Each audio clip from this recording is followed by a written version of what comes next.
पैसा मेहनत से नहीं आता।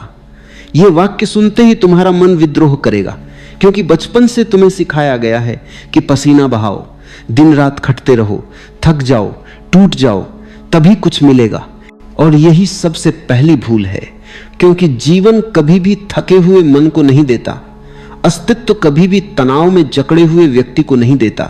ब्रह्मांड केवल उसी को देता है जो सहज है, जागरूक है और जिसने जीवन की लय को समझ लिया है।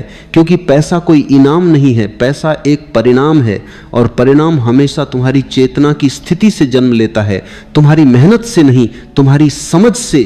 तुम देख सकते हो दुनिया में ऐसे लाखों लोग हैं जो ईमानदारी से मेहनत कर रहे हैं, सुबह से शाम तक श्रम कर रहे हैं, शरीर तोड़ रहे हैं, पर जीवन में समृद्धि नहीं उतरती। और वहीं कुछ लोग ऐसे भी हैं जो सहज हैं, शांत हैं, तनाव मुक्त हैं, जिनके भीतर कोई जल्दी नहीं, कोई हड़बड़ी नहीं, कोई भय नहीं, और उनके जीवन में पैसा ऐसे आता है जैसे नदी अपने आप समुद्र की ओर बहती है।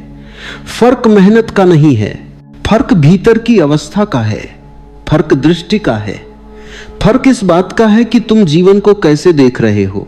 गरीबी केवल जेब की स्थिति नहीं है, गरीबी सबसे पहले मन की स्थिति है। गरीब मन हमेशा डर में जीता है, कमी में जीता है, भविष्य की चिंता में जीता है। और जब भी तुम्हारा मन डर में होता है, तुम गलत निर्णय लेते हो, तुम अवसर नहीं देख पाते, तुम केवल सुरक्षा खोजते हो। और सुरक्षा खोजने वाला व्यक्ति कभी समृद्ध नहीं होता, क्योंकि समृद्धि जोखिम से नहीं आती, समृद्धि समझ से आती है, और समझ हमेशा जागरूकता से जन्म लेती है। तुमने ध्यान नहीं दिया होगा, लेकिन जो व्यक्ति हर समय पैसे के पीछे भाग रहा है, पैसा उससे उतना ही दूर भागता है। और जो व्यक्ति जीवन को समझ रहा है, अपने भीतर की अराजकता को शांत कर रहा है, अपने मन के शोर को देख रहा है, बिना उससे लड़े, बिना उसे दबाए, उसके जीवन में पैसा धीरे धीरे उतरने लगता है, क्योंकि उसका मन अब अव्यवस्थित नहीं है, उसकी ऊर्जा बिखरी हुई नहीं है, उसकी चेतना एक दिशा में बह रही है। मेहनत करना बुरा नहीं है, लेकिन अंधी मेहनत आत्मघाती है।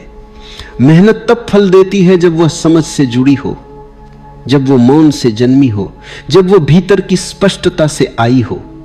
वरना मेहनत केवल शरीर को थकाती है, आत्मा को नहीं जगाती। और थका हुआ मन वही वही दोहराता रहता है, वही नौकरी, वही संघर्ष, वही शिकायतें, वही जीवन। अमीर और गरीब के बीच का अंतर बैंक बैलेंस का नहीं है, यह अंतर देखने की कला का है। अमीर व्यक्ति समस्या में भी अवसर देख लेता है, क्योंकि उसका मन खुला है, उसकी दृष्टि संकीर्ण नहीं है। गरीब व्यक्ति अवसर में भी समस्या देख लेता है, क्योंकि उसका मन भय से भरा है, उसकी आंखें अतीत से ढकी हुई हैं। तुम्हें सिखाया गया है कि भविष्य के लिए बचाओ, भविष्य के लिए डरते रहो, भविष्य के लिए खुद को कुचल दो। लेकिन जिसने भविष्य के लिए जीना शुरू कर दिया, उसने वर्तमान को खो दिया, और जिसने वर्तमान खो दिया, उसने जीवन की ऊर्जा खो दी। और बिना जीवन ऊर्जा के कोई भी व्यक्ति समृद्ध नहीं हो सकता, चाहे वह कितना ही ईमानदार, मेहनती और धार्मिक क्यों ना हो। पैसा जीवन का उपोत्पाद है, जीवन का केंद्र नहीं। जब तुम जीवन को केंद्र बनाते हो, पैसा अपने आप किनारे से आ जाता है, लेकिन जब तुम पैसे को केंद्र बनाते हो, जीवन किनारे हो जाता है। और फिर तुम्हारे पास सब कुछ होते हुए भी भीतर खालीपन रह जाता है, और यह खालीपन ही तुम्हें और अधिक लालची बनाता है, और लालच कभी तृप्त नहीं करता। समझ का अर्थ यह नहीं कि तुम किताबें पढ़ लो, समझ का अर्थ यह है कि तुम अपने मन को देखना सीखो।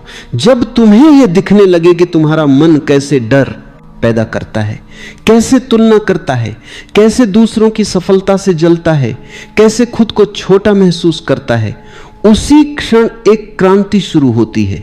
क्योंकि जागरूकता आते ही वही मन जो तुम्हें गरीब बनाए हुए था, तुम्हारा सहयोगी बन जाता है।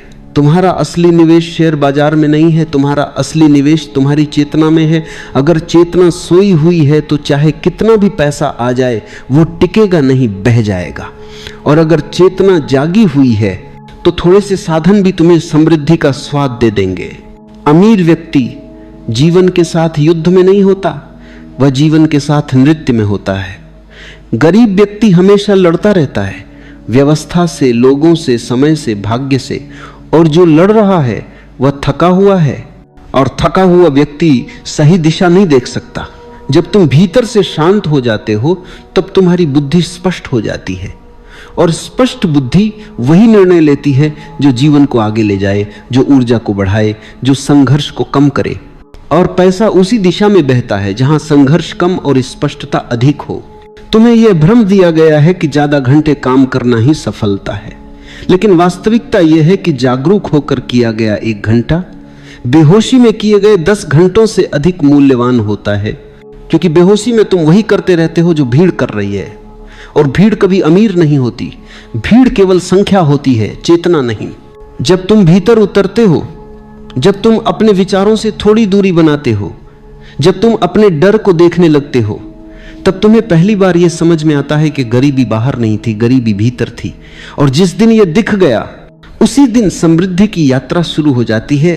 भले ही बैंक खाते में अभी कुछ भी ना बदला हो, पैसा उसी के पास ठहरता है जो उसे बोझ की तरह नहीं देखता, जो उसे जीवन की ऊर्जा की तरह देखता है, प्रवाह की तरह देखता है। डर के साथ पकड़ा गया पैसा हाथ से फिसल जाता है, समझ के साथ थामा गया पैसा जीवन को सुगंधित करता है।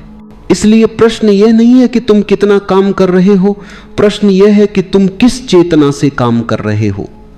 प्रश्न यह नहीं है कि तुम्हारे पास कितना पैसा है, प्रश्न यह है कि तुम्हारे भीतर कितनी स्पष्टता है, क्योंकि बाहर की दुनिया हमेशा भीतर की दुनिया का प्रतिबिंब होती है। जब भीतर शांति उतरती है तब बाहर अवसर उतरते हैं। जब भीतर मौन गहरा होता है तब बाहर निर्णय सही होते हैं, और जब भीतर भय मिटता है तब बाहर की गरीबी अपने आप विदा लेने लगती है, बिना संघर्ष के, बिना युद्ध के, बिना हिंसा के। जीवन किसी को भी सजा नहीं देता। जीवन केवल दर्पण है, जो भीतर है वही बाहर दिखाई देता है। अगर भीतर डर है तो बाहर कमी दिखेगी, अगर भीतर भरोसा है तो बाहर अवसर दिखेंगे। और भरोसा कोई विश्वास नहीं है, भरोसा एक अनुभव है जो तब पैदा होता है जब तुम स्वयं को देखने लगते हो, बिना किसी निर्णय के, बिना किसी दोषारोपण के। धीरे धीरे जब यह समझ गहरी होती है तब एक दिन तुम पाओगे कि अब पैसा तुम्हारी नींद नहीं चुराता, अब भविष्य का डर तुम्हें जकड़ता नहीं, अब तुलना तुम्हें परेशान नहीं करती। और यही वह क्षण है जब तुम भीतर से अमीर हो चुके होते हो, भले ही बाहर के आंकड़े अभी बदल रहे हों। और भीतर की यह अमीरी बाहर की अमीरी को खींच लाती है, जैसे चुंबक लोहे को खींचता है। अंततः समृद्धि कोई लक्ष्य नहीं है जिसे हासिल करना हो, समृद्धि एक अवस्था है जिसमें उतरना होता है। और यह अवस्था तभी आती है जब तुम स्वयं के साथ ईमानदार हो जाते हो, जब तुम ये देख लेते हो कि तुम कहां खुद को धोखा दे रहे हो, कहां डर से निर्णय ले रहे हो, कहां जीवन को टाल रहे हो। जिस दिन यह देखना शुरू हो जाता है उसी दिन भीतर का अंधकार धीरे धीरे छांटने लगता है, और उसके साथ ही बाहर की गरीबी भी अपना अर्थ खोने लगती है। और तब एक दिन बिना किसी घोषणा के, बिना किसी शोर के, तुम पाओगे कि जीवन सरल हो गया है, निर्णय सहज हो गए हैं, अवसर स्वाभाविक हो